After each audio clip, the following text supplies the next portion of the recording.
400 militants en fin d'après-midi, 2 ministres pour chauffer les troupes. À l'UMP ce mercredi, on avait choisi de mettre la pression à la Grande Motte juste avant le débat Sarkozy-Hollande.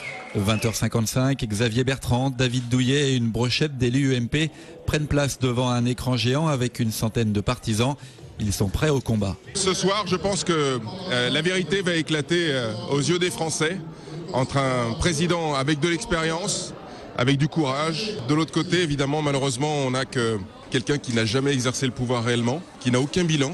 Et le bilan du président sortant, il va en être question. Chômage, impôts, Europe, le débat est vif, les attaques fusent. Ce n'est pas de votre faute, c'est la faute à la crise. Jamais vous.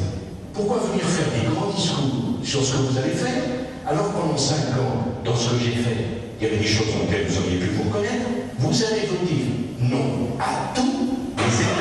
Et la salle réagit régulièrement. Au bout d'une heure, première sensation, premier commentaire du côté des militants et des élus. Sarkozy se défend bien. Il a déjà amené plusieurs idées, plusieurs propositions.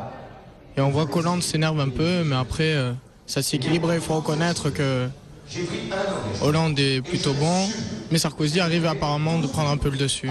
Pas de chaos pour l'instant, beaucoup trop de chiffres à mon avis. Sujet de société, immigration, l'intensité du débat va rester intacte pendant 2h50. Merci à tous les deux. Il est presque minuit à la Grande Motte, premier débriefing ministériel devant les militants. Dans cette salle, c'est Nicolas Sarkozy qui gagne le duel. Quant à la cible de l'UMP, elle reste clairement identifiée. Moi, ce que j'ai vu, c'est la différence, c'est-à-dire la solidité de Nicolas Sarkozy et puis quand même l'agressivité de François Hollande.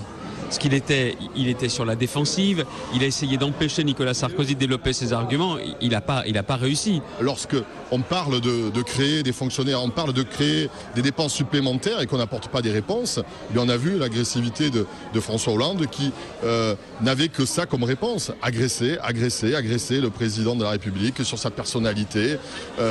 C'était ça, ce débat qu'il a voulu apporter à ce niveau. Je crois que ce n'était pas non plus le niveau qu'on en attendait d'un tel débat. Ultime rendez-vous politique de cette présidentielle, celui des électeurs. Le deuxième tour, c'est dimanche.